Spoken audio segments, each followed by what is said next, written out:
चल रही गुरबाणी शब्द की जो विचार है, जो गुरकिरपा द्वारा आपां सारे रल मिल के करते हाँ, जिन्नी क सोझी गुरबाणी बख्शदी है उन्नी क विचार गुरकिरपा द्वारा की जाती है। अज का जो साहिब का वचन है जिसकी आपां विचार करांगे, पातशाह कहते आपे बीज आपे ही खा, नानक हुक्मी आवह जा।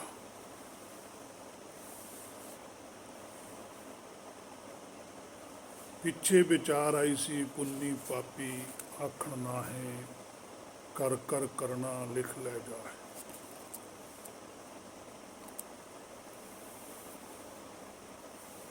असल विच जिहड़ी पुन्न ते पाप की मनौत है वो जीव ने खुद मनी हुई है। धार्मिक पक्ष तो आत्मक आधार पे जो संसार के अंदर बाहरले शरीर द्वारा हुंदा है, ये उहदा भाणा है, हुक्म है परमेश्वर का। पर संसार के अंदर कुछ धार्मिक जो संसारी धार्मिक लोग ने, उन्होंने भी धर्म ग्रंथों को जदों पढ़िया, उन्होंने धर्म ग्रंथों के अंदर भी पाप पुण्य बारे लिखा होया सी। वो जिहड़ा पाप पुण्य धर्म ग्रंथों के अंदर लिखा होया, जां वेद च लिखिया जां आदि गुरु ग्रंथ साहब च है, वो पाप पुण्य आत्मक तौर पर है।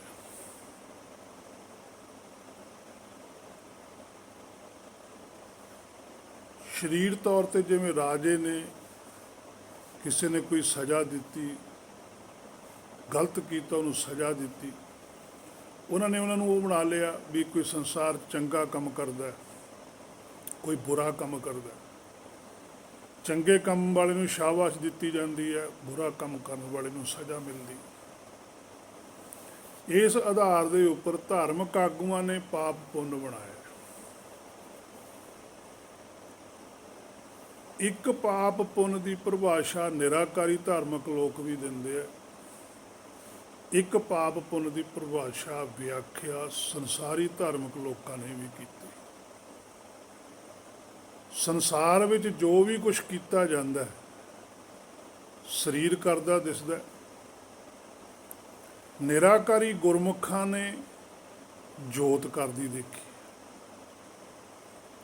वो कहते हैं भी जोत कर रही है सारा कुछ, आत्मा कर रही है सब कुछ। संसारी कहते हैं भी नहीं जी, शरीर करदा है, जो आत्मा की कर सकती है। जे शरीर ही ना हो फिर आत्मा की करूँ? आत्मा कुछ नहीं कर सकती, शरीर करदा है। तो जदों उन्हां नाल किते बैठ के विचार करन दा मौका मिले भी जदों माता दे गर्भ विच आउंदी है आत्मा, ये तो तुसीं सारे मानते हो कि आत्मा आउंदी है, फिर आत्मा आके खुद शरीर बनाउंदी है। हुण ये तो मतलब ये तो नहीं कि आत्मा बाद च आउंदी है, शरीर पहला बन जाता।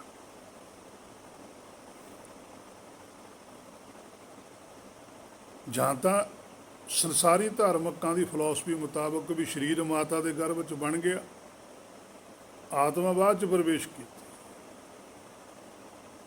पर इस तरह नहीं है, गुरबाणी च किते नहीं आता। गुरमत नहीं मनती, संसारी धार्मिक लोग मनते हैं।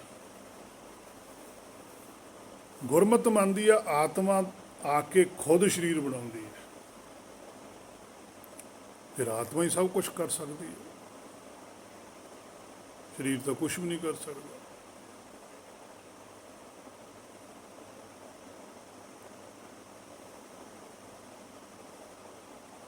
ना हम किया ना हम करेंगे, ना कर सकै शरीर।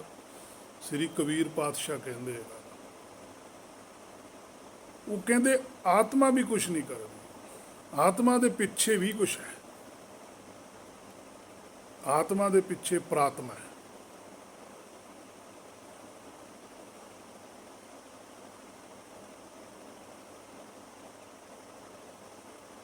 ਪ੍ਰਾਤਮਾ ਸਭ ਕੁਝ ਕਰਦੀ ਹੈ। ਜਦੋਂ ਪ੍ਰਾਤਮਾ ਸ਼ੁੱਧ ਕਰਦੀ ਹੈ ਤਾਂ ਸੱਚਖੰਡ 'ਚ ਰਹਿੰਦੀ ਹੈ। ਜਦੋਂ ਪ੍ਰਾਤਮਾ ਦੇ ਅੰਦਰ ਇੱਛਾ ਪੈਦਾ ਹੁੰਦੀ ਹੈ ਮਾਇਆ ਦੀ, ਤਾਂ ਪ੍ਰਾਤਮਾ ਦੋ ਰੂਪਾਂ 'ਚ ਵੰਡੀ ਜਾਂਦੀ ਹੈ। ਇਹਨੂੰ ਦੁਵਿਧਾ ਕਹਿੰਦੇ ਆ, ਇਹਨੂੰ ਦੁਚਿੱਤੀ ਕਹਿੰਦੇ ਆ, ਇਹਨੂੰ ਸਹਿਭੰਗ ਕਹਿੰਦੇ ਆ।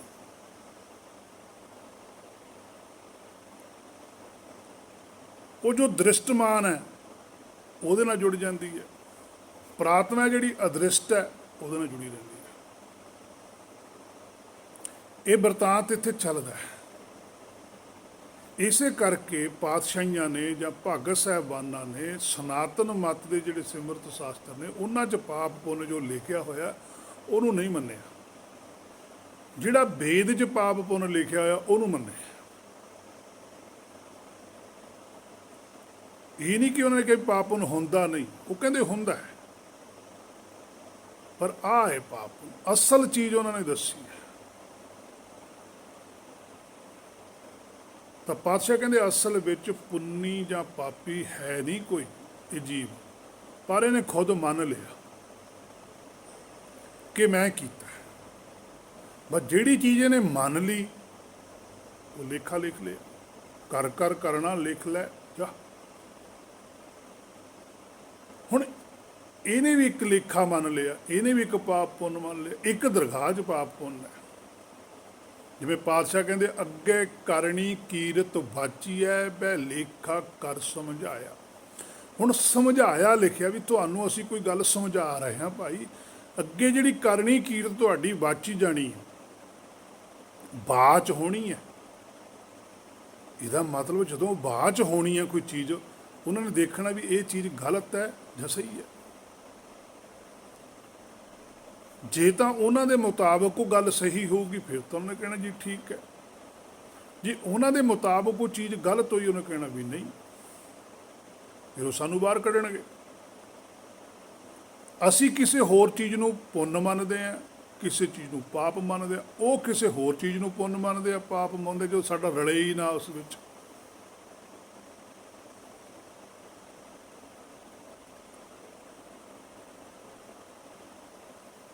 ਇਸੇ ਕਰਕੇ ਪਾਤਸ਼ਾਹ ਨੇ ਗੁਰਬਾਣੀ 'ਚ ਵੀ ਬਚਨ ਆਉਂਦਾ, ਮੈਂ ਅੱਗੇ ਵੀ ਕਈ ਵਾਰ ਇਹ ਸ਼ਬਦ ਪੜ੍ਹਿਆ ਕਿ ਭਗਤਾਂ ਤੇ ਸੰਸਾਰੀਆਂ ਜੋੜ ਕਦੇ ਨਹੀਂ ਆਉਂਦਾ ਹੈ। ਕਿਉਂਕਿ ਉਹ ਹੋਰ ਚੀਜ਼ ਨੂੰ ਗੱਲ ਕਹਿੰਦੇ ਆ, ਉਹ ਹੋਰ ਚੀਜ਼ ਨੂੰ ਗੱਲ ਕਹਿੰਦੇ ਆ। ਇਹ ਬੜਾ ਔਖਾ ਵਿਸ਼ਾ ਹੈ। ਜਨ ਨਾਨਕ ਇਹ ਖੇਲ ਕਠਨ, ਬੜਾ ਔਖਾ ਹੈ, ਇਹ 'ਚੋਂ ਨਹੀਂ ਨਿਕਲ ਹੁੰਦਾ ਹੈ। ਕਿਨ ਗੁਰਮੁਖ ਵਿਰਲੇ ਜਾਤਾ ਹੈ। ਕੋਈ ਜਿਹੜਾ ਬਿਰਲੀ ਆਤਮਾ ਹੈ ਜਿਹੜੀ ਇਸ ਗੱਲ ਨੂੰ ਮੰਨ ਲੈਂਦੀ ਹੈ, ਭਰੋਸਾ ਕਰ ਲੈਂਦੀ ਹੈ, ਦ੍ਰਿੜਤਾ ਕਰ ਲੈਂਦੀ ਹੈ, ਵਿਸ਼ਵਾਸ ਕਰ ਲੈਂਦੀ ਹੈ, ਉਹਨੂੰ ਉਹ ਸਮਝਾ ਵੀ ਦਿੰਦਾ ਹੈ।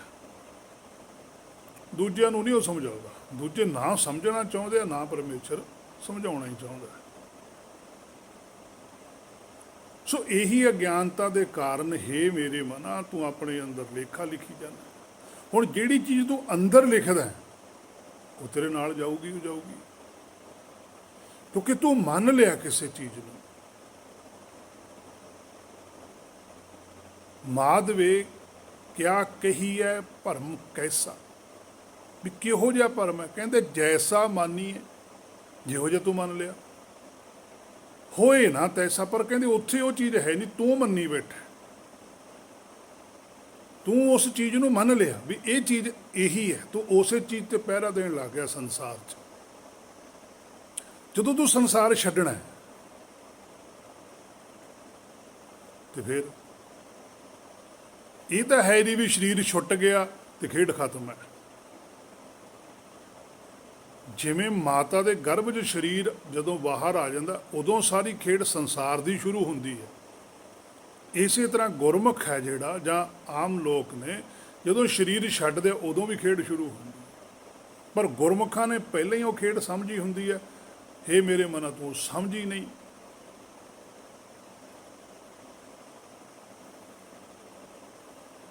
ਸੋ ਉਹੀ ਲੇਖਾ ਫਿਰ ਤੇਰੇ ਨਾਲ ਜਾਂਦਾ। ਜੇ ਉਹ ਤਾਂ ਸਰੀਰ ਨਾਲ ਇੱਥੇ ਹੀ ਰਹਿ ਗਿਆ। ਜਿਹੜਾ ਕੁਛ ਤੂੰ ਇੱਥੇ ਸਰੀਰ ਕਰਕੇ ਕੁਛ ਵੀ ਲਿਖਿਆ, ਸਰੀਰ ਤਾਂ ਤੇਰਾ ਇੱਥੇ ਹੀ ਰਹਿ ਜਾਣਾ, ਸਰੀਰ ਤਾਂ ਨਾਲ ਨਹੀਂ ਜਾਣਾ। ਹੁਣ ਜਿਹੜਾ ਕੁਝ ਲਿਖਿਆ ਉਹ ਤੇਰਾ ਨਾਲ ਜਾਣਾ, ਉਹਨੂੰ ਉਹਨਾਂ ਨੇ ਵਾਚਣਾ।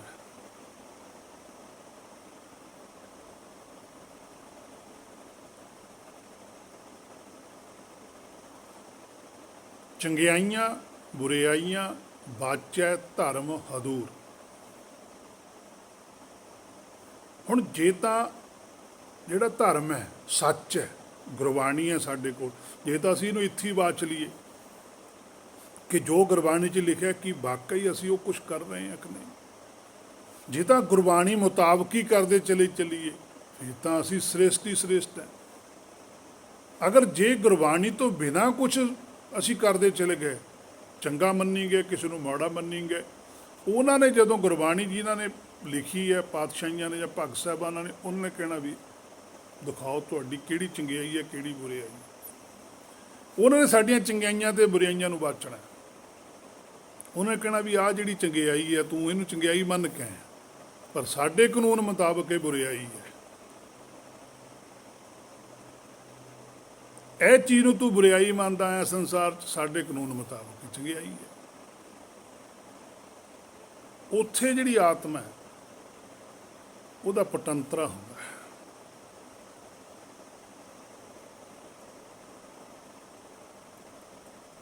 ਅੱਗੇ ਉਹਨਾਂ ਨੇ ਤਾਂ ਆਪਣੇ ਕਾਨੂੰਨ ਮੁਤਾਬਕ ਵੀ ਵਾਚਣਾ, ਉਹਨਾਂ ਨਾਲ ਨਹੀਂ ਮੇਲ ਖਾਂਦਾ ਤਾਂ ਫਿਰ ਵਾਪਸ ਭੇਜ ਦਿੰਦਾ। ਫਿਰ ਉਸ ਆਤਮਾ ਨੂੰ ਕਹਿੰਦੇ ਵੀ ਤੁਸੀਂ ਜੀ ਦੁਬਾਰਾ ਜਾਓ। ਫਿਰ ਉਹਨਾਂ ਨੂੰ ਦੱਸਦੇ ਆ ਨਾਲ ਵੀ ਅਸਲ ਆ ਇਹ ਪਾਪ ਪੁੰਨ, ਅਸਲ ਚੰਗਾ ਤੇ ਬੁਰਾ ਆ ਹੈ, ਅਸਲੀ ਨਾਮ ਤੇ ਨਕਲੀ ਨਾਮ ਆ ਹੈ, ਸੱਚੀ ਬਾਣੀ ਤੇ ਝੂਠੀ ਬਾਣੀ ਆ। ਉਹਨੂੰ ਸਾਰਾ ਕੁਝ ਸਮਝਾ ਕੇ ਦੁਬਾਰਾ ਤੋਰਦੇ ਆ, ਪਿਛਲੇ ਔਗਣ ਬਖਸ਼ ਦਿੰਦੇ ਆ ਉਹਦੇ। ਉਹ ਕਹਿੰਦੇ ਵੀ ਹੋ ਗਿਆ ਬਸ ਠੀਕ ਹੈ, ਹੁਣ ਤੂੰ ਦੁਬਾਰਾ ਜਾ ਕੇ ਆ ਜਿਹੜਾ ਤੈਨੂੰ ਅਸੀਂ ਸਮਝਾਇਆ ਇਹੀ ਚੀਜ਼ ਦੁਬਾਰਾ ਸਮਝ ਕੇ ਆ।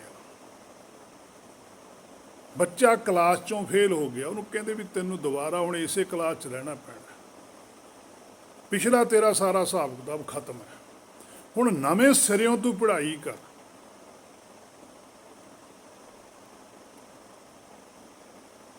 ਹੁਣ ਨਵੇਂ ਸਿਰੇ ਜਦੋਂ ਨੇ ਪੜ੍ਹਾਈ ਸ਼ੁਰੂ ਕਰਨੀ ਹੈ ਉੱਥੋਂ ਹੀ ਕਰਨੀ ਪੈਣੀ, ਪਰ ਉਹਦੇ ਨਾਲ ਜਿਹੜੇ ਬੰਦੇ ਆ ਉਹ ਚੇਂਜ ਹੋ ਜਾਣੇ। ਜਿਹੜੇ ਉਹਦੇ ਨਾਲ ਪਹਿਲੀ ਕਲਾਸ 'ਚ ਸੀਗੇ ਉਹ ਤਾਂ ਰਹਿਣੇ ਨਹੀਂ, ਉਹ ਤਾਂ ਦੂਜੀ 'ਚ ਚਲੇ ਗਏ, ਉਹ ਪਹਿਲੀ 'ਚ ਹੀ ਰਹਿ ਗਏ। ਹੁਣ ਜਿਹੜੇ ਨਾਲ ਰਹਿ ਗਏ ਉਹਨਾਂ ਦਾ ਸੁਭਾਅ ਉਹੋ ਜਿਹਾ ਹੋਣਾ, ਉਹਨਾਂ 'ਚ ਹੁਣ ਉਹਨੇ ਕਿਸੇ ਦੀ ਸੰਗਤ ਕਰੂਗਾ, ਉਹਦਾ ਪ੍ਰਭਾਵ ਉਹਦੇ 'ਤੇ ਵੀ ਪੈਣਾ। ਇਸੇ ਤਰ੍ਹਾਂ ਹੀ ਆਤਮਾ ਨੂੰ ਪਤਾ ਨਹੀਂ ਕਿਹੜੇ ਸਰੀਰ 'ਚ ਦੇਣਾ, ਫਿਰ ਉਹ ਸਰੀਰ ਦਾ ਪ੍ਰਭਾਵ ਵੀ ਉਹ 'ਤੇ ਪੈਂਦਾ ਚਲੇਗਾ।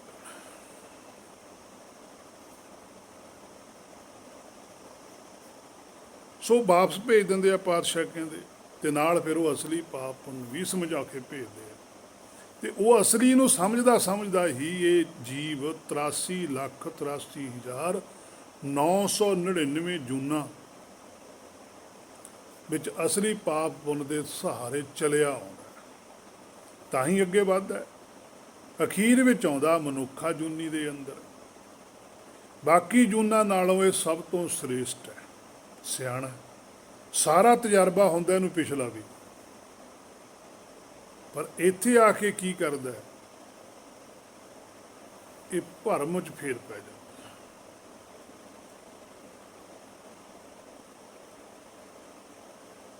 ਇੱਥੇ ਇਹਨੂੰ ਭਰਮ ਕੀ ਹੋ ਜਾਂਦਾ, ਕਿਉਂਕਿ ਇਹਨੂੰ ਅਸਲੀ ਲੇਖੇ ਦਾ ਪਤਾ ਜ਼ਰੂਰ ਹੁੰਦਾ, ਪਰ ਇਹਦੇ ਕੋਲ ਉਦੋਂ ਕੋਈ ਸ਼ਬਦ ਨਹੀਂ ਹੁੰਦਾ। ਜਿਵੇਂ ਬੱਚਾ, ਉਹਦੇ ਕੋਲ ਕੋਈ ਸ਼ਬਦ ਨਹੀਂ ਹੈ, ਉਹਨੂੰ ਪਤਾ ਹੈ ਵੀ ਅਸਲੀਅਤ ਆ ਹੈ, ਪਰ ਬੱਚੇ ਦੇ ਕੰਨਾਂ ਰਾਹੀਂ ਜਦੋਂ ਸਾਡੇ ਬਾਹਰਲੇ ਸ਼ਬਦ ਪੈਂਦੇ,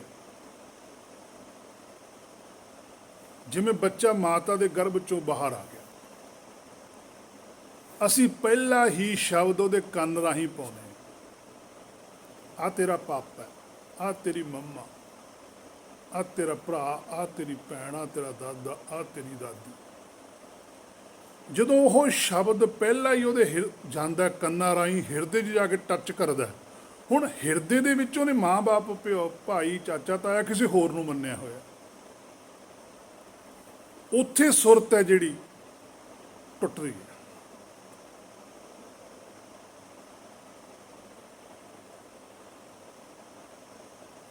ਦੁਬਿਧਾ ਪੈਦਾ ਹੋ ਜਾਂਦੀ ਹੈ ਵੀ ਇਹ ਕਹਿੰਦੇ ਆ ਮਾਂ ਬਾਪ ਇਹ ਸੱਚਖੰਡ ਨੇ ਸਮਝਾ ਕੇ ਤੁਰੇ ਸੀ ਗੁਰਦੇਵ ਮਾਤਾ ਗੁਰਦੇਵ ਪਿਤਾ ਗੁਰਦੇਵ ਸੁਆਮੀ ਪਰਮੇਸ਼ਰ ਇਹ ਕਹਿੰਦੇ ਵੀ ਸੁਆਮੀ ਆਏ ਪਰਮੇਸ਼ਰ ਆਏ, ਉਹਨਾਂ ਨੇ ਮੈਨੂੰ ਪਰਮੇਸ਼ਰ ਦੱਸ ਕੇ ਭੇਜਿਆ। ਫਿਰ ਇਹਦੇ ਤੇ ਜ਼ਿਆਦਾ ਪ੍ਰਭਾਵ ਉਹਨਾਂ ਗੱਲਾਂ ਦਾ ਪੈਂਦਾ ਰਹਿੰਦਾ ਹੈ, ਇਹ ਸੁਣਦਾ ਰਹਿੰਦਾ ਹੈ। ਸਰੀਰ ਕਰਕੇ ਵੱਡਾ ਹੁੰਦਾ ਹੈ, ਸਰੀਰ ਦੀਆਂ ਲੋੜਾਂ ਪੈ ਜਾਂਦੀਆਂ ਨੇ। ਪਹਿਲਾਂ ਸਰੀਰ ਵੀ ਪਰਮੇਸ਼ਰ ਆਸਰੇ ਹੀ ਚੱਲਦਾ ਗਰਭ 'ਚ, ਹੁਣ ਸਰੀਰ ਵੀ ਕਿਸੇ ਦੇ ਆਸਰੇ ਪੈ ਗਿਆ, ਉਹ ਭਰਮ ਵਧਣਾ ਸ਼ੁਰੂ ਹੋ ਗਿਆ। ਇਹ ਭਰਮ 'ਚ ਚੱਲਦਾ ਹੈ, ਹੌਲੀ ਹੌਲੀ ਇਹਨੂੰ ਫਿਰ ਇਹ ਸਮਾਜ ਨੂੰ ਦੇਖਣ ਲੱਗ ਜਾਂਦਾ। ਸਮਾਜ ਦੇ ਵਿੱਚ ਜਿਹੜੀ ਮੱਤ ਦੇ ਵਿੱਚ ਲੋਕਾਂ ਨੇ ਦਾ ਸੰਬੰਧ, ਉਹਨਾਂ ਲੋਕਾਂ ਦੀ ਮੱਤਾਂ ਦਾ ਪ੍ਰਭਾਵ ਪੈਣ ਲੱਗ, ਉਹ ਆਪਣੀ ਮੱਤ ਦੇ ਮੁਤਾਬਕ ਇਹਨੂੰ ਪਾਪ ਪੁੰਨ ਚੰਗਾ ਮਾੜਾ ਨਰਕ ਸਵਰਗ ਸੱਚ ਝੂਠ ਸਾਰਾ ਕੁਝ ਉਹ ਆਪਣਾ ਇਹਨੂੰ ਸਮਝਾਈ ਜਾਂਦਾ, ਇਹ ਸਮਝੀ ਜਾਂਦਾ। ਫਿਰ ਇਹ ਜੋ ਕੁਝ ਸਮਝਦਾ ਉਹਨੂੰ ਇਹ ਮੰਨਣ ਲੱਗ ਜਾਂਦਾ, ਅੰਦਰ ਵਸਾ ਲੈਂਦਾ ਗੱਲ। ਤੇ ਜੇ ਕੋਈ ਦੂਜੀ ਮੱਤ ਵਾਲਾ ਆ ਕੇ ਕਹਿੰਦਾ ਵੀ ਅਗਲਾ, ਇਹ ਕਹਿੰਦਾ ਨਹੀਂ ਨਹੀਂ ਇਹ ਗਲਤ ਹੈ, ਇਹ ਪਾਪ ਹੈ, ਇਹ ਠੀਕ ਨਹੀਂ ਹੈ। ਦੂਜੀ ਮੱਤਾਂ ਵਾਲੇ ਕਹਿੰਦੇ ਨਹੀਂ ਐਂ ਸਹੀ ਹੈ। ਇਹਦਾ ਇੱਕ ਕਲੈਸ਼ ਪੈਦਾ ਹੋ ਜਾਂਦਾ, ਇੱਕ ਟਕਰਾਅ 'ਚ ਆ ਜਾਂਦਾ।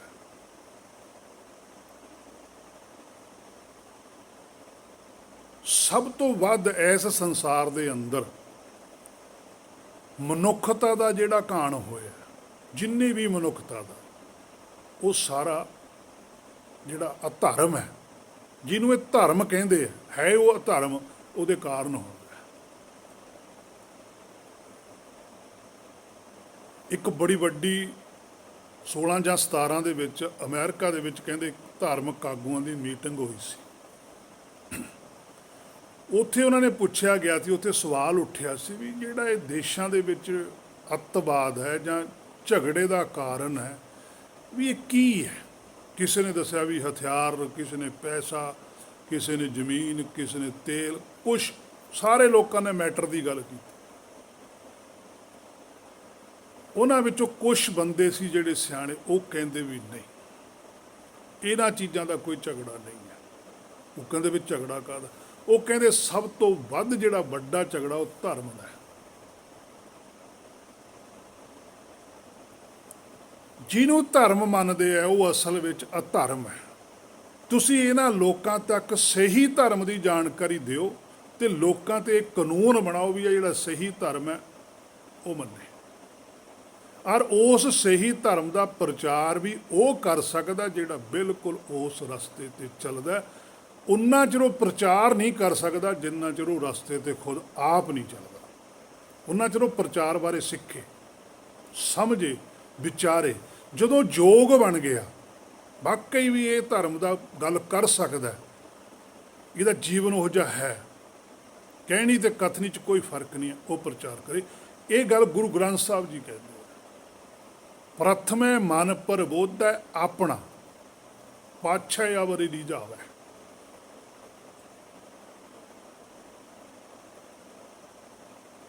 ਆਪ ਜਪੈ, ਪਹਿਲਾਂ ਕਹਿੰਦੇ ਆਪ ਸਾਰਾ ਕੁਝ ਜਾਣਦਾ ਹੋਵੇ, ਅਵਰੈ ਨਾਮ ਜਪਾਵੈ, ਫੇਰ ਦੂਜਿਆਂ ਨੂੰ ਜਾ ਕੇ ਉਹ ਸਮਝਾਵੇ।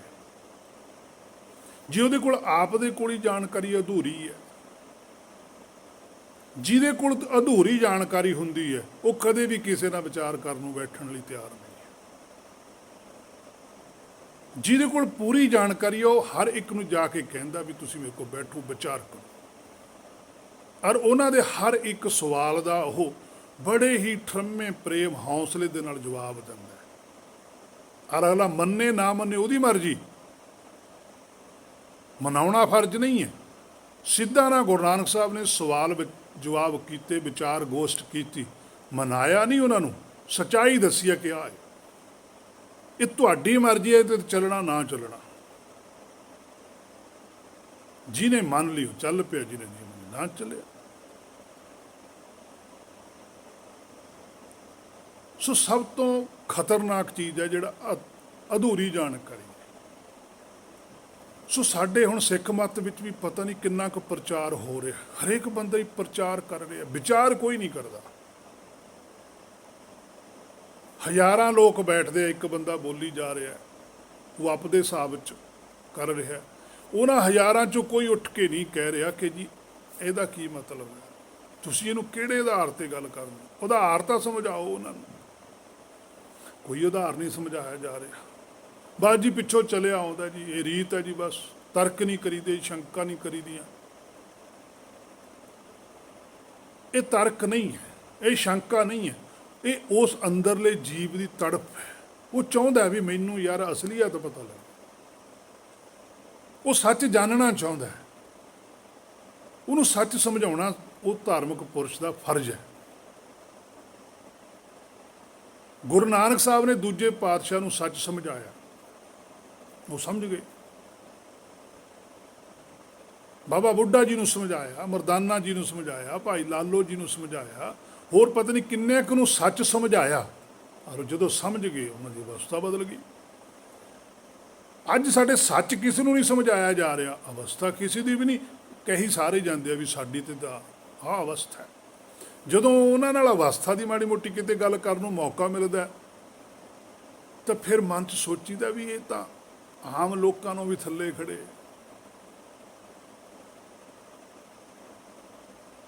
ਆਤਮਿਕ ਲੈਵਲ ਤੇ ਨਹੀਂ ਹੈ, ਹਾਂ ਸਰੀਰਕ ਲੈਵਲ ਤੇ ਲੋਕਾਂ ਦੇ ਵਿੱਚ ਉਪਮਾ ਵਾਧੂ ਹੈ, ਉਹ ਹੋ ਵੀ ਜਾਂਦੀ ਹੈ ਕਿਉਂਕਿ ਲੋਕਾਂ ਨੂੰ ਸਰੀਰ ਹੀ ਦਿੰਦੇ ਆ। ਹੁਣ ਇੱਕ ਪੰਡਤ ਹੈ, ਇੱਕ ਬਾਬਾ ਹੈ, ਉਹ ਬੈਠਾ ਪ੍ਰਚਾਰ ਕਰਦਾ, ਬੜੀਆਂ ਚੰਗੀਆਂ ਰੱਬ ਦੀਆਂ ਗੱਲਾਂ ਕਰਦਾ, ਜਿਵੇਂ ਮੈਂ ਵੀ ਕਰਦਾ।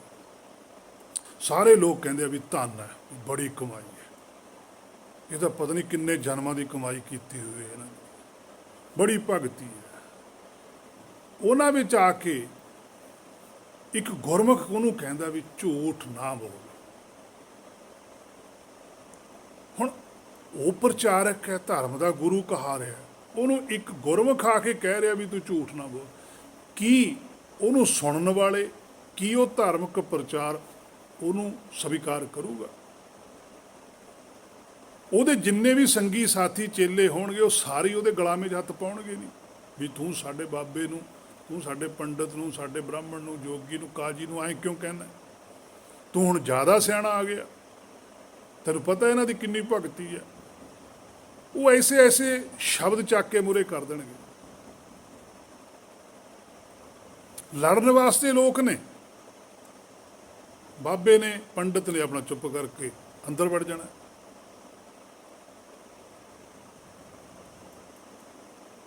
ਉਹਨੇ ਪਰੇ ਹੋ ਜਾਣਾ, ਲੋਕਾਂ ਨੇ ਲੜਨਾ। ਉਸ ਗੁਰਮੁਖ ਨਾਲ ਦੋ ਚਾਰ ਬੰਦੇ ਹੋਣਗੇ, ਉਹ ਉਹਦੇ ਨਾਲ ਬੋਲਣਗੇ ਵੀ ਤੁਸੀਂ ਇਹਨੂੰ ਕਿਉਂ ਕਿਹਾ, ਪੈ ਗਿਆ ਨਾ ਕਲੇਸ਼। ਗੁਰਬਾਣੀ ਇਹੀ ਗੱਲ ਕਹਿੰਦੀ, ਗੁਰਬਾਣੀ 'ਚ ਵੀ ਪਾਤਸ਼ਾਹ ਨੇ ਜਦੋਂ ਸਾਹਮਣੇ ਕਿਹਾ ਹੋਊਗਾ ਵੀ ਝੂਠ ਨਾ ਬੋਲ ਪਾਂਡੇ, ਸੱਚ ਕਹੀਏ, ਇਹਦਾ ਮਤਲਬ ਉਹ ਝੂਠ ਬੋਲਦਾ ਸੀ ਤਾਂ ਪਾਤਸ਼ਾਹ ਨੇ ਕਿਹਾ।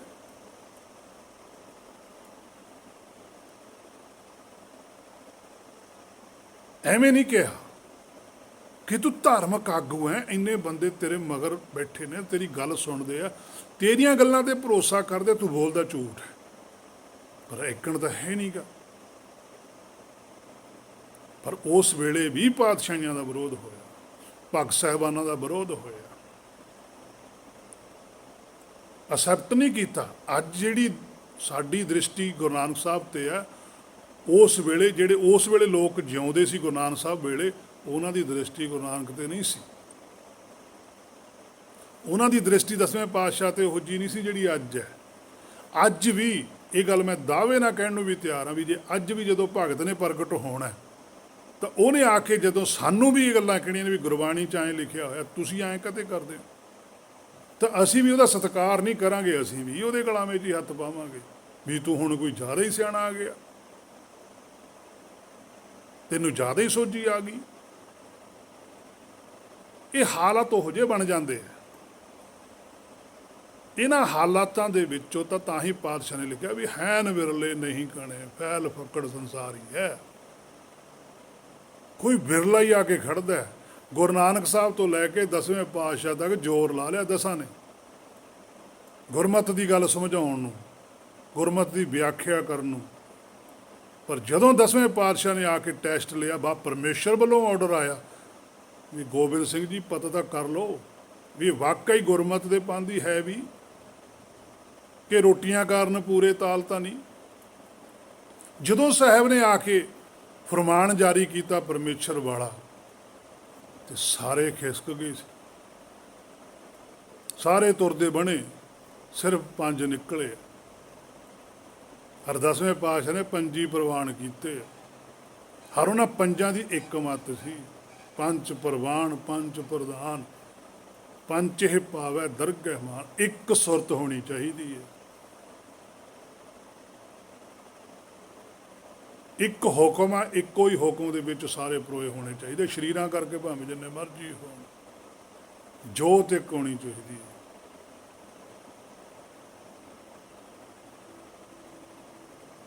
ਪਰ 10ਵੇਂ ਪਾਤਸ਼ਾਹ ਤੋਂ ਬਾਅਦ ਹੁਣ ਤੱਕ ਦੇਖ ਲਓ 250-300 ਸਾਲ ਹੋ ਗਿਆ, ਕਿੰਨਾ ਕੁਛ ਬਦਲਿਆ ਪਿਆ,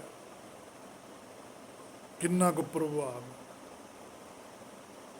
ਕਿੰਨੀ ਕੁ ਗੱਲ ਹੈ ਮੇਰੇ ਮਨਾਂ ਤੋਂ ਸਾਹਿਬ ਦੀ ਮੰਨਦਾ। ਅੱਜ ਗੁਰਬਾਣੀ ਤੇਰੇ ਕੋਲ ਵੀ ਤਾਂ ਹੈਗੀ,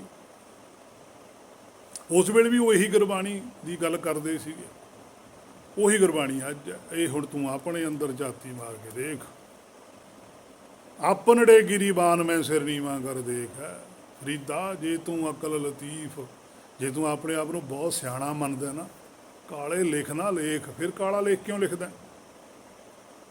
ਇੱਥੋਂ ਵੀ ਪਤਾ ਲੱਗ ਜਾਂਦਾ ਵੀ ਰੱਬ ਨਹੀਂ ਕੋਈ ਲੇਖਾ ਲਿਖਦਾ, ਤੂੰ ਲਿਖਦਾ ਖੁਦ। ਕਾਲਾ ਲੇਖ ਤੂੰ ਹੀ ਲਿਖਦਾ। ਗੁਰਬਾਣੀ ਕਹਿੰਦੀ ਵੀ ਆਹ ਕੰਮ ਨਹੀਂ ਕਰਨਾ, ਤੂੰ ਕਿਉਂ ਕਰਦਾ? ਗੁਰਬਾਣੀ ਤੋਂ ਕੀਤਾ ਹੋਇਆ ਕੰਮ ਤੇਰਾ ਕਾਲਾ ਲੇਖ ਹੈ। ਧਰਮ ਦੇ ਵਿਸ਼ੇ ਤੇ ਜੋ ਸੰਸਾਰ 'ਚ ਅਸੀਂ ਕਰਦੇ ਹਾਂ, ਉਹ ਸਾਡਾ ਸਰੀਰ ਕਰਕੇ ਦਾਰੋ ਮਦਾਰ, ਉਹ ਚੱਲਦਾ, ਸਾਡਾ ਸਰੀਰ ਨਾਲ ਇੱਥੇ ਰਹਿ ਜਾਣਾ। ਅਸੀਂ ਜਿਹੜੀ ਗੱਲ ਆਪਣੇ ਹਿਰਦੇ 'ਚ ਲਿਖ ਲਈ, ਉਹ ਸਾਡੀ ਗਾਂਹ ਜਾਂਦੀ ਹੈ। ਜੋ ਸਰੀਰ ਨਾਲ ਅਸੀਂ ਮੰਨਿਆ ਹੋਇਆ, ਉਹ ਸਾਡਾ ਜਦੋਂ ਸਰੀਰ ਛੱਡਦਾ ਨਾਲ ਹੀ ਛੁਡਾ ਦਿੰਦੇ, ਇੱਥੇ ਰੱਖ ਦਿੰਦੇ। ਇੱਕ ਹਰ ਕੇ ਨਾਮ ਬਿਨ ਅੱਗੇ ਲਈਏ ਖੋ। ਉਹਨਾਂ ਨੇ ਸਾਰਾ ਕੁਛ ਹੀ, ਜਿਹੜੀ ਗੱਲ ਤੂੰ ਨਾਮ ਦੀ ਮੰਨੀ ਹੋਈ ਹੈ ਕਿ ਆਹ ਨਾਮ ਹੁੰਦਾ, ਉਹ ਨਾਮ ਨੂੰ ਤੂੰ ਜਪਿਆ ਹੋਇਆ ਹੈ, ਉਸ ਨਾਮ ਨੂੰ ਉਹਨੇ ਕਹਿਣਾ ਵੀ ਆਹ ਲੈ ਜਾ, ਕਿਉਂਕਿ ਉਹਦੇ ਆਧਾਰ ਤੇ ਤਾਂ ਗਾਹਾਂ ਉਹਨਾਂ ਨੇ ਟੈਸਟ ਕਰਨਾ। ਉਸ ਨਾਮ ਨੂੰ ਹੀ ਟੈਸਟ ਕਰਨਾ। ਜਿਹੜੀ ਵਸਤੂ ਉਹਨਾਂ ਨੇ ਤੈਨੂੰ ਦੇਖ ਕੇ ਭੇਜੀ ਸੀ, ਉਹੀ ਦੇਖਣਾ। ਇੱਕ ਮੂਲ ਨਾ ਬੁੱਝਣ ਆਪਣਾ, ਇੱਕ ਚੱਲੇ ਮੂਲ ਗਵਾਏ ਜਿਓ। ਕਿ ਜਿਹੜਾ ਤੂੰ ਬੁੱਝਣ ਵਾਸਤੇ ਆਇਆ ਸੀ, ਉਹ ਬੁੱਝਿਆ ਜਾਂ ਨਹੀਂ ਬੁੱਝਿਆ, ਉਹਨਾਂ ਨੇ ਤਾਂ ਉਹ ਦੇਖਣਾ, ਬਾਕੀ ਨਹੀਂ ਹੈ ਦੇਖਣਾ।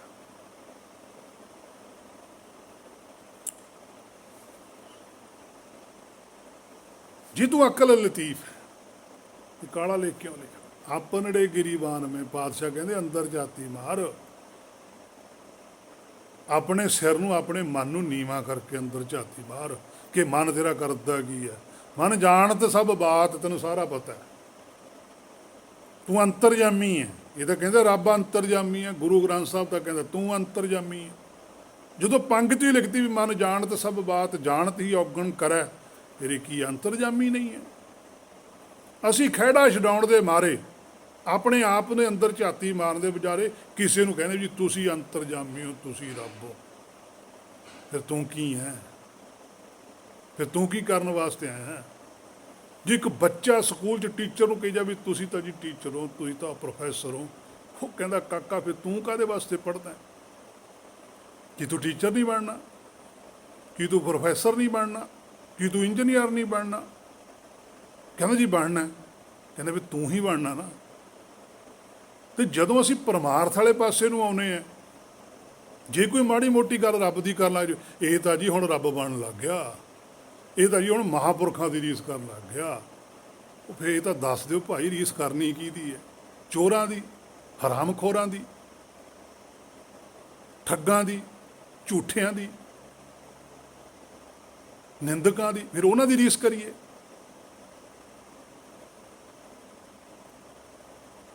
ਰੀਸ ਹਮੇਸ਼ਾ ਹੀ ਚੰਗੇ ਦੀ ਕਰਨੀ ਚਾਹੀਦੀ ਹੈ। ਹਰ ਕਾ ਸੇਵਕ ਸੋ ਹਰ ਜੇਹਾ, ਉਹਦੇ ਵਰਗਾ ਹੀ ਬਣਨਾ ਚਾਹੀਦਾ। ਭੇਦ ਨਾ ਜਾਣੋ ਮਾਨਸ ਦੇ, ਆ ਮਾਨਸ ਦੇ ਇਹ ਚ ਭੇਦ ਨਾ ਜਾਣ ਲਓ ਵੀ ਬਣ ਨਹੀਂ ਸਕਦੇ, ਬਣਨਾ ਪੈਣਾ ਤਾਂ ਦਰਗਾਹ 'ਚ ਜਾਣ ਦੇਣਾ ਉਹਨਾਂ ਨੇ, ਨਹੀਂ ਉਹਨਾਂ ਨੇ ਜਾਣ ਦੇਣਾ।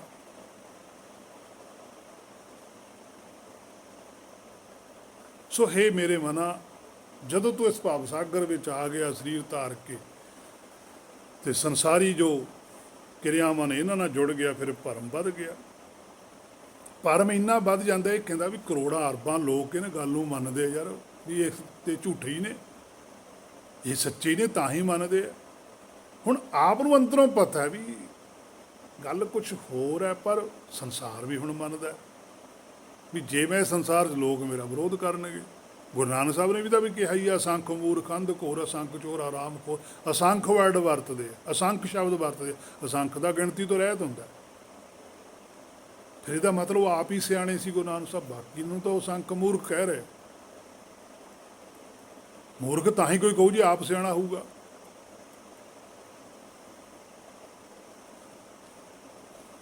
ਫਿਰ ਇਹ ਆਪਣੀ ਘਾੜਤ ਘੜਦਾ, ਕਿਸੇ ਨਾਲ ਕਹਿੰਦਾ, ਉਹ ਫਿਰ ਉਹ ਅਲੱਗ ਕਹਿੰਦਾ ਯਾਰ 100 ਬੰਦਾ ਗਲਤ ਹੋਊ, 1000 ਹੋਊ, 10,000 ਹੋਊ, ਲੱਖ ਹੋਊ, ਪਰ ਇੰਨੇ ਤਾਂ ਨਹੀਂ ਗਲਤ ਹੋਣਗੇ, ਤਾਂ ਹੁਣ ਐਵੇਂ ਮਰੀ ਜਾਂਦੇ।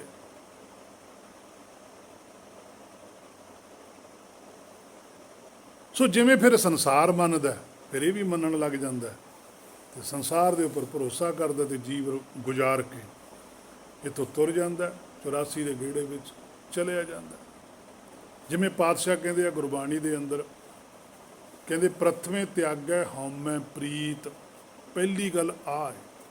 ਪਾਤਸ਼ਾਹ ਕਹਿੰਦੇ ਆਹ ਕੰਮ ਛੱਡ। ਹੁਣ ਜਿਹੜੀ ਚੀਜ਼ ਸਾਨੂੰ ਛੱਡਣ ਨੂੰ ਗੁਰਬਾਣੀ ਕਹਿੰਦੀ ਹੈ, ਅਸੀਂ ਉਹ ਤਾਂ ਨਹੀਂ ਛੱਡੀ। ਅਸੀਂ ਜਿਹੜੀਆਂ ਸੰਸਾਰ 'ਚ ਚੀਜ਼ਾਂ ਨੇ ਉਹਨਾਂ ਨੂੰ ਛੱਡਣ ਦੇ ਚੱਕਰ 'ਚ ਪੈ ਗਏ। ਅਸੀਂ ਝਗੜਾ ਇਹ ਪਾਲਿਆ, ਮਾਸ ਨਹੀਂ ਖਾਣਾ ਚਾਹੀਦਾ, ਉਹ ਕਹਿੰਦਾ ਜੀ ਖਾਣਾ ਚਾਹੀਦਾ। ਉਹ ਕਹਿੰਦਾ ਜੀ ਆਹ ਨਹੀਂ, ਦਾਰੂ ਨਹੀਂ ਪੀਣੀ ਚਾਹੀਦੀ, ਉਹ ਕਹਿੰਦਾ ਜੀ ਪੀਣੀ ਚਾਹੀਦੀ। ਅਸੀਂ ਤਾਂ ਘਰਾਂ 'ਚ ਹੀ ਕਲੇਸ਼ ਹੋ ਗਏ। ਇੱਕ ਭਰਾ ਦਾਰੂ ਪੀਂਦਾ, ਇੱਕ ਸੋਫੀ ਆ, ਉਹ ਕਹਿੰਦਾ ਮੇਰੇ ਘਰੇ ਨਾ ਬੜੀ ਜੇ ਤੂੰ ਦਾਰੂ ਪੀਤੀ। ਭਾਈਆਂ ਨਾਲ ਭਾਈ ਲੜਾਤੇ। ਉਹ ਕਹਿੰਦੇ ਤੁਸੀਂ ਮੀਟ ਬਣਾਉਣਾ ਤਾਂ ਮੇਰੇ ਘਰੇ ਨਹੀਂ ਬਣਨਾ ਚਾਹੀਦਾ, ਚੁੱਲ੍ਹਾ ਅੱਡ ਕਰੋ, ਘਰ 'ਚ ਕੰਧ ਕਰੋ। ਉਹ ਕਹਿੰਦਾ ਕਰ ਲੈ, ਅੱਡ ਹੋ ਗਏ। ਕੱਲ੍ਹ ਨੂੰ ਕੋਈ ਬਿਪਤਾ ਪੈ ਜਾਂਦੀ ਹੈ ਘਰ 'ਚ, ਉਹ ਕਹਿੰਦਾ ਵੀ ਇਸ ਤਾਂ ਉਹਨਾਂ ਨਾਲ ਬੋਲਦੇ ਨਹੀਂ। ਕੈਸੀ ਦੀ ਖੇਡ ਬਣਾ ਕੇ ਰੱਖਤੀ, ਨਫ਼ਰਤ ਪੈਦਾ ਕਰਾਤੀ ਭਾਈਆਂ 'ਚ। ਨੌ ਕਿਹਦਾ ਵਰਤਿਆ? ਧਰਮ ਦਾ, ਸੱਚ ਦਾ, ਜਦ ਕਿ ਸੱਚ ਬਾਰੇ ਜਮਾਂ ਹੀ ਜਾਣਕਾਰੀ ਨਹੀਂ।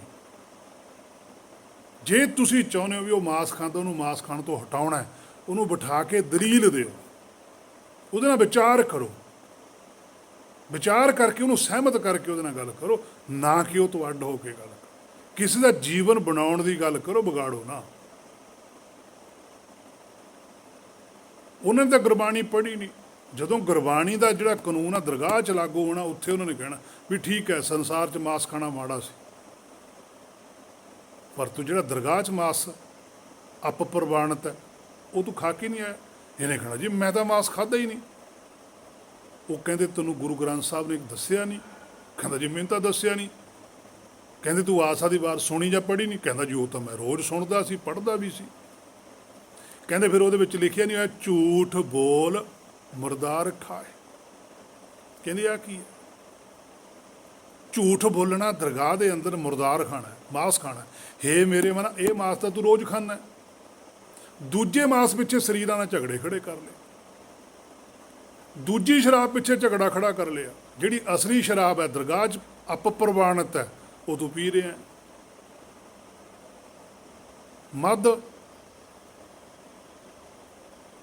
ਮਦ ਪੀ ਨਹੀਂ ਰਿਹਾ ਤੂੰ।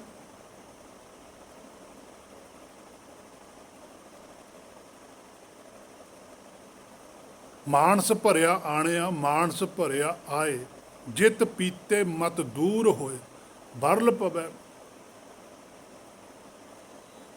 ਭਰ ਕੇ ਨਹੀਂ ਤੂੰ ਆਇਆ, ਹਉਮੈ ਦੇ ਵਿੱਚ ਭਰਿਆ ਨਹੀਂ ਤੂੰ ਪਿਆ। ਹਉਮੈ ਦਾ ਨਸ਼ਾ ਨਹੀਂ ਤੈਨੂੰ, ਮਦ ਦਾ ਨਸ਼ਾ ਨਹੀਂ ਤੈਨੂੰ, ਉਹ ਨਹੀਂ ਛੱਡਦਾ, ਦੂਜੇ ਪਿੱਛੇ ਝਗੜਾ ਕਰਦਾ। ਤਾਂ ਪਾਤਸ਼ਾਹ ਨੇ ਕਹਿੰਦੇ ਹਉਮੈ ਤਿਆਗੈ, ਪ੍ਰਥਮੇ ਤਿਆਗੈ ਹਉਮੈ ਪ੍ਰੀਤ, ਪਹਿਲਾਂ ਹੀ ਛੱਡ। ਦੂਤੀਆ ਤਿਆਗੈ ਲੋਗਾਂ ਰੀਤ।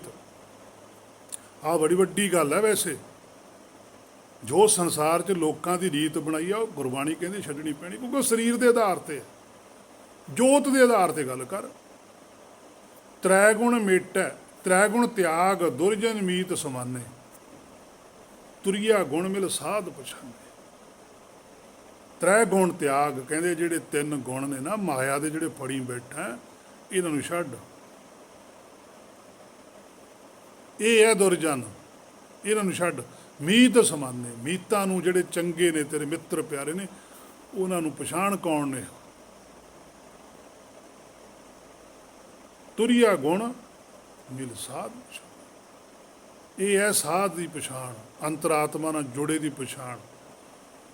ਜਾਵੇ ਜਾਣੇ ਮੈਂ ਕਿਛ ਕਰਤਾ ਤਬ ਲਗ ਗੁਰਬ ਜੋਨ ਮੈਂ ਫਿਰਦਾ। ਪਾਤਸ਼ਾਹ ਕਹਿੰਦੇ ਵੀ ਜਿੰਨਾ ਚਿਰ ਤੂੰ ਮੰਨੇਗਾ ਵੀ ਮੈਂ ਵੀ ਕੁਝ ਕਰ ਸਕਦਾ, ਉਨਾ ਚਿਰ ਤਾਂ ਭਾਈ ਫਿਰ ਗਰਭ ਜੋਨ 'ਚ ਹੀ ਫਿਰੇਗਾ। ਸੋ ਭਰਮ ਨੂੰ ਦੂਰ ਕਰਨ ਲਈ ਦੁਬਾਰਾ ਜਨਮ ਹੁੰਦਾ। ਕੀਤਾ ਕੁਝ ਵੀ ਨਹੀਂ, ਪਾਪ ਪੁੰਨ ਪਰ ਲੇਖਾ ਤਾਂ ਲੈ ਗਿਆ ਨਾਲੇ। ਸੋ ਪਾਤਸ਼ਾਹ ਕਹਿੰਦੇ ਆਪੇ ਬੀਜ ਆਪੇ ਹੀ ਖਾ। ਕਹਿੰਦੇ ਫਿਰ ਜਿਹੜਾ ਕੁਛ ਭਾਈ ਬੀਜ ਕੇ ਉਹ ਖਾ। ਹੁਣ ਇੱਥੇ ਵੀ ਤਾਂ ਲਿਖਿਆ ਆਪੇ ਬੀਜ, ਹੁਣ ਇਹ ਨਹੀਂ ਲਿਖਿਆ ਰੱਬ ਨੇ ਵੀ ਮੈਂ ਬੀਜਿਆ ਕੁਛ। ਇਹ ਜਿਹੜੇ ਕਹਿੰਦੇ ਆ ਨਾ ਵੀ ਰੱਬ ਲੇਖਾ ਲਿਖ ਕੇ ਭੇਜਦਾ, ਉਹਨਾਂ ਨੂੰ ਪੁੱਛੇ ਵੀ ਆਹ ਫਿਰ ਕੀ ਲਿਖਿਆ। ਆਪੇ ਬੀਜ ਆਪੇ ਹੀ ਖਾ, ਆਪਣਾ ਬੀਜਿਆ ਆਪਣਾ ਆਪ ਹੀ ਖਾਣਾ ਪੈਂਦਾ। ਇਹ ਕੋਈ ਬਾਹਰਲੇ ਸੰਸਾਰ ਦੀ ਗੱਲ ਨਹੀਂ। ਸੰਸਾਰ ਵਿੱਚ ਬੀਜਦਾ ਕੋਈ ਹੈ ਤੇ ਖਾਂਦਾ ਕੋਈ ਹੈ। ਜੇ ਬਾਹਰਲੇ ਸਰੀਰ ਦੀ ਗੱਲ ਕਰੀਏ, ਧਰਤੀ ਦੀ, ਧਰਤੀ ਤੇ ਤਾਂ ਅੱਜ ਕਣਕ ਕਿਸੇ ਨੇ ਬੀਜੀ ਹੈ, ਖਾਣ ਵਾਲੇ ਪਤਾ ਨਹੀਂ ਕਿੰਨੇ ਕਿ ਨੇ। ਇਹ ਗੱਲ ਜੋਤ ਦੇ ਆਧਾਰ ਤੇ ਹੈ। ਆਪੇ ਬੀਜ, ਜੋਤ ਦੇ ਵਿੱਚ ਜੋ ਕੁਝ ਤੂੰ ਅੰਦਰ ਲਿਖ ਲਿਆ, ਜੇ ਤੂੰ ਹੁਕਮ 'ਚ ਆ ਗਿਆ ਤਾਂ ਉਹਦਾ ਫਲ ਤੈਨੂੰ ਮਿਲਣਾ ਹੁਕਮ 'ਚ ਰਹਿਣ ਦਾ। ਜੇ ਹੁਕਮ ਤੋਂ ਬਾਹਰ ਚੱਲਾਂ ਉਹਦਾ ਫਲ ਵੀ ਤੈਨੂੰ ਮਿਲੀ ਜਾਣਾ। ਹੁਕਮ 'ਚ ਜਿਹੜੇ ਰਹਿੰਦੇ ਆ ਉਹਨਾਂ ਦਾ ਕੀ ਫਲ ਹੈ? ਨਾਨਕ ਗੁਰ ਸੰਤੋਖ ਰੁਖ, ਧਰਮ ਫੁੱਲ ਫਲ ਗਿਆਨ। ਉਹਨਾਂ ਕੋਲ ਸਰਵ ਸ੍ਰੇਸ਼ਟ ਗਿਆਨ ਹੁੰਦਾ।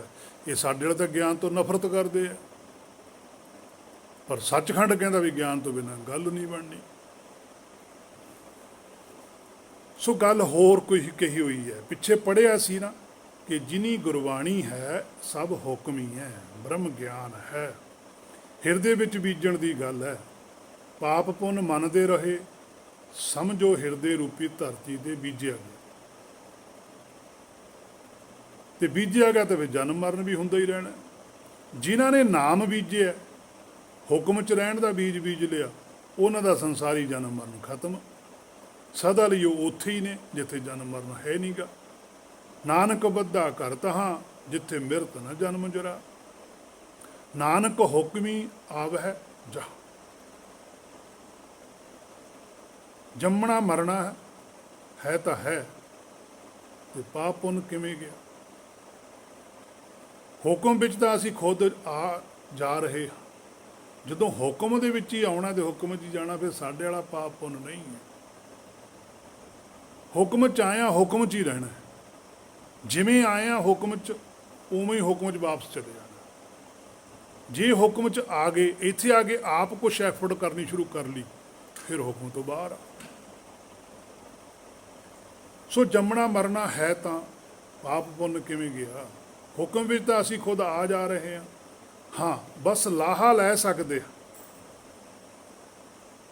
ਹੋਰ ਵਾਧਾ ਗਿਆਨ 'ਚ ਕਰ ਸਕਦੇ ਹਾਂ। ਕਿਛ ਲਾਹੇ ਉੱਪਰ ਘਾਲੀਏ ਤਾਂ ਹੈ, ਗੁਰਮੁਖ ਲਾਹਾ ਲੈ ਗਏ, ਮਨਮੁਖ ਚੱਲੇ ਮੂੜ ਗਵਾਏ ਜੀ। ਗੁਰਮੁਖ ਲਾਹਾ ਲੈ ਲੈਂਦੇ ਆ, ਹੁਕਮ ਵਿੱਚ ਰਹਿੰਦੇ ਆ, ਪ੍ਰਸੰਨ ਰਹਿੰਦੇ ਆ, ਚਾਹੇ ਜਿਹੋ ਜਿਹਾ ਸਰੀਰ ਦੀ ਹਾਲਤ ਮਰਜ਼ੀ ਹੋਣ। ਗਿਆਨ ਹਾਸਲ ਕਰਦੇ ਰਹਿੰਦੇ ਆ। ਪਾਤਸ਼ਾਹ ਕਹਿੰਦੇ ਹੁਕਮ ਬੂਝ ਪਰਮ ਪਦ ਪਾਈ। ਧਿਆਨ ਹੁਕਮ ਵਿੱਚ ਰੱਖਣਾ, ਬਰੀਕੀ ਹੋਰ ਬਰੀਕੀ ਵਿੱਚ ਜਾਣਾ, ਤੇ ਨਾਲ ਨਾਲ ਮਨ ਦਾ ਅਧਿਐਨ ਵੀ ਕਰਦੇ ਰਹਿਣਾ, ਕਿਉਂਕਿ ਇਹੀ ਨਹੀਂ ਮੰਨਦਾ ਹੁਕਮ ਨੂੰ। ਮਨ ਹੀ ਨਹੀਂ ਨਾ ਮੰਨਦਾ ਹੁਕਮ ਨੂੰ। ਸੋ ਹੌਲੀ ਹੌਲੀ ਜਿਵੇਂ ਜਿਵੇਂ ਇਹ ਮੇਰੇ ਮਨਾਂ ਤੋਂ ਗੁਰਬਾਣੀ ਤੋਂ ਸੋਝੀ ਲਈ ਚੱਲੇਗਾ, ਤੈਨੂੰ ਸਮਝ ਆਈ ਜਾਊਗੀ। ਰੰਗ ਲਾਗਤ ਲਾਗਤ ਲਾਗਤ ਹੈ, ਜਮ ਭਾਗਤ ਭਾਗਤ ਭਾਗਤ ਹੈ। ਵੇਖ ਲੈ ਮਨਾ, ਗੁਰਬਾਣੀ ਤਾਂ ਇੰਝ ਕਹਿੰਦੀ ਹੈ, ਜੇ ਮੰਨ ਲਏਗਾ ਤਾਂ ਸੌਖ ਹੈ, ਜੇ ਨਹੀਂ ਮੰਨੇਗਾ ਤਾਂ ਤੂੰ ਔਖਾ ਹੀ ਜੀਵਨ ਬਤੀਤ ਕਰੇਗਾ। ਇੱਥੋਂ ਤੱਕ ਅੱਜ ਦਾ ਪ੍ਰਸੰਗ ਸੀ ਜੋ ਗੁਰ ਕਿਰਪਾ ਦੁਆਰਾ ਕੀਤਾ ਗਿਆ। ਅਗਲੀ ਜਿਹੜੀ ਵਿਚਾਰ ਹੈ ਫਿਰ ਕੀਤੀ ਜਾਵੇਗੀ, ਜੇ ਗੁਰ ਨੇ ਚਾਹਿਆ ਤਾਂ। ਹੋਈਆਂ ਬੇਅੰਤ ਭੁੱਲਾਂ ਦੀ ਖਿਮਾ। ਵਾਹਿਗੁਰੂ ਜੀ ਕਾ ਖਾਲਸਾ, ਵਾਹਿਗੁਰੂ ਜੀ ਕੀ ਫਤਿਹ।